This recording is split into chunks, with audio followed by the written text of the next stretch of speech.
Hey, it's Trip here from the 87th. This video is about the ILS system in BMS 4.33. Information is current as of update 1.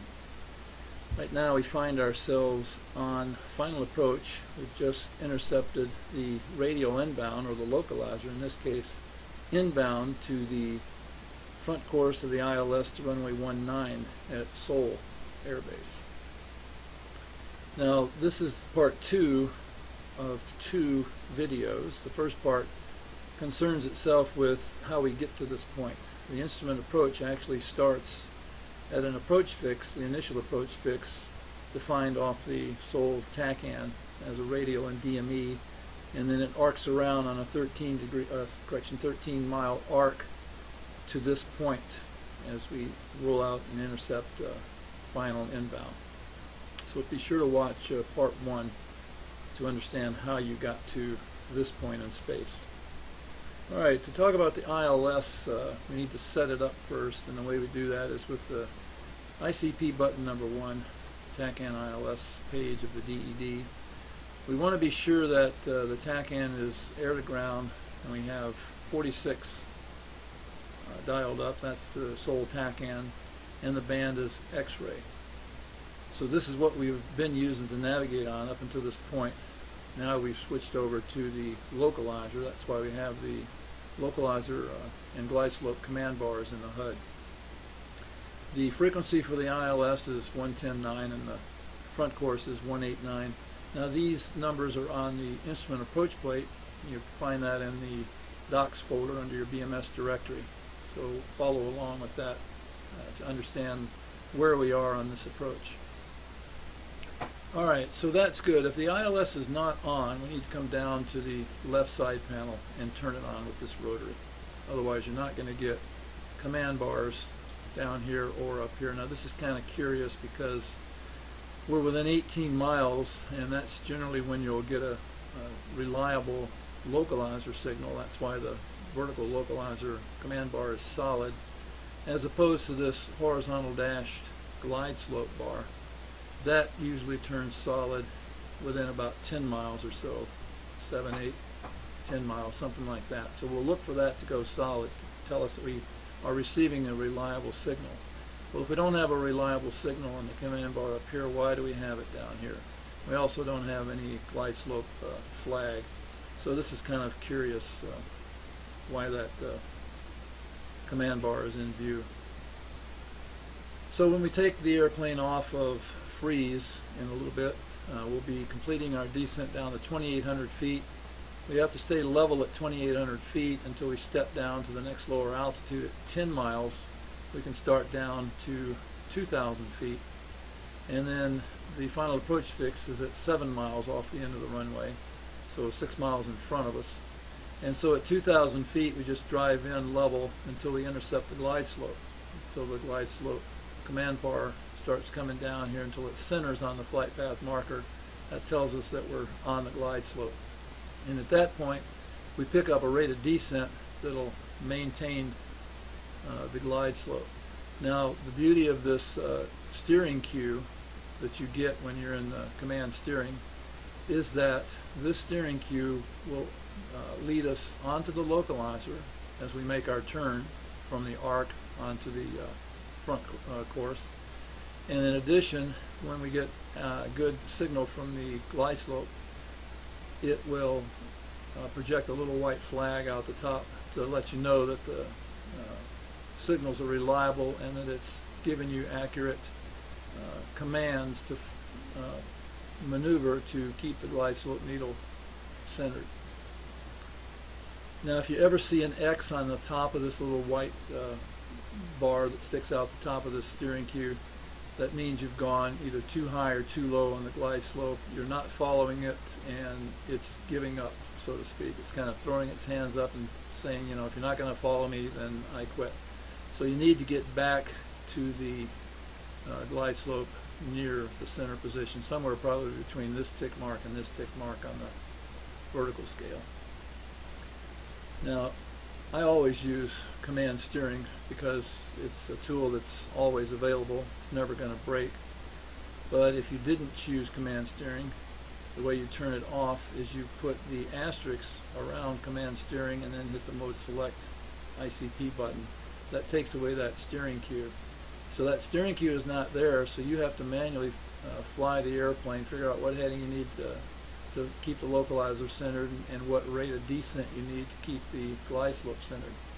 Well, the rate of descent is given to you on this vertical velocity indicator, but we don't fly with our head down here, with our eyes down here between our knees. We fly with our eyes looking through the HUD. So I need to put the vertical velocity scale up in the HUD. So to do that, I come over to the right side panel, and this vertical path toggle switch, I put that in a full forward position. That puts a vertical velocity scale up in the HUD. Now right now, the little indice is 2 ticks from the center 0 position. If we were in level flight, the caret would be right here. This first tick is 500 feet, and the second is 1,000 feet. So let's see if that matches what, yeah, it matches exactly what we're doing down here, about 1,000 foot per minute rate of descent at this point. So if we're not going to use command bars, we need to know what kind of rate of descent do we need to stay on the glide slope. And the way we calculate that is we take our ground speed, and we can read ground speed here. We don't need to change the airspeed scale to ground speed. We just leave it in calibrated. And we just take whatever we have here and we call that our ground speed. Now, in this case today, we only have like a 4-knot headwind. The winds are 180 at 4, so they're blowing in our face. So whatever we read here, -4 will be our actual ground speed. So when we get close to 7 miles from the airport, where the final approach fix is on the approach plate, a couple miles from there is where we want to get the gear down, the speed brakes out, and make sure we're down to our approach speed. Approach speed will be the flight path marker at the top of the staple, as it's called. It's an AOA indexer. It tells you the same information as this instrument. But we're going to put the flight path marker right at the top of that staple, and that'll be an 11-degree angle of attack approach. So right at that point, we look up here at the airspeed, and we'll call that our ground speed. So let's say it's 160 knots. So the rule of thumb is you take whatever speed you have here and you multiply it by 5. So 160 times 5 is 800, and that will be the number of feet per minute that we need to maintain glide slope once it centers. And once we pitch over and try to keep the glide slope centered, if we just pitch over to 800 feet per minute by keeping the index right in this area right there, then we should maintain on glide slope. Alright, I don't know if there's anything else I want to say about that before we start flying. Again, we're going to level off at 2,800 feet, and we only have another 0.8 of a mile to go here before we can descend down to 2. I'm going to turn left. I'm going to pull up the command steering, like I said, because I do have it available. I'm just going to use it here. Alrighty, so we're going to follow the steering cue over to the left to intercept the localizer. Now this steering cue is going to stay up on the horizon until we intercept the glide slope, and then it'll come down into this area 3 degrees below the glide slope, which is a 3 degrees below the horizon, which means we're flying a 3-degree glide slope. Alright, I think that's it. I'll get the airspeed under control here when we come off freeze, and let's fly. Alright, so I'm coming over here to the left. My speed's slowing down. I want about 230 on the knots or so. I need to level off at 2,800 feet without overcorrecting too much. Pull the speed brakes in. Alright, so we're holding a little bit right, of course, but I'm putting the flight path marker right over that steering cue, looking for 10 DME, where we can start down to 2,000 feet. There's 10, so I'm going to throttle back with some speed brake, keeping the flight path marker right over the steering cue. It's pretty easy. That little V thing floating above the command bars is an indication of what your heading needs to be to stay on localizer. Of course, it corrects for wind, but we don't need that feature right now. So I'm going down to 2,000 feet. I'm going to put the gear down, start slowing up as we approach the final approach fix. I'm slowing down to the top of the staple. The glide slope's coming down from above, which is exactly where we want it to come. Alright, got a little bit low there, Bo. Let's pick it up. Alright, there we go. So level at 2,000 feet until the glide slope comes down. And our speed's about 190. That's pretty fast because we're quite heavy with weapons and all, but let's maintain 2,000 feet the best we can here until it's time to pitch over. A little bit low, a little sloppy flying, but it's hard to fly and talk at the same time. Alright, there's center on the glide slope, so I'm going to pitch over to put the flight path marker on the steering cue. And that's all you have to do. It's quite simple when you have command steering. Your pitch and lateral inputs are figured out for you to keep you on glide slope and localizer as you fly down.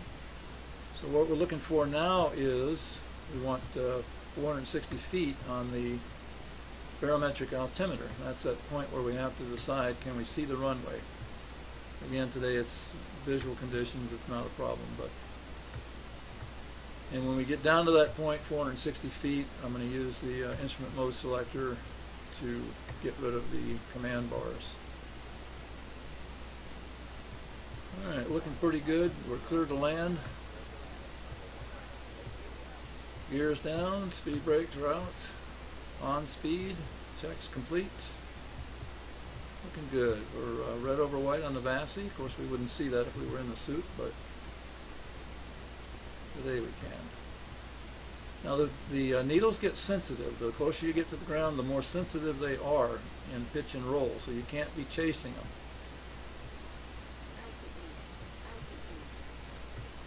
Looking for 460, getting a little bit low there, a little bit low, got to correct up a little bit, but not too much. There's 460 to get rid of the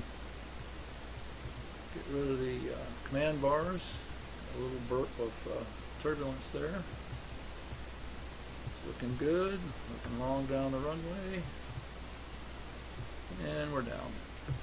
Alright, now that way the command bars stay out of view when you use that instrument mode selector technique. Alright, that's what I want to say about the ILS. Hope this helps, and trip out.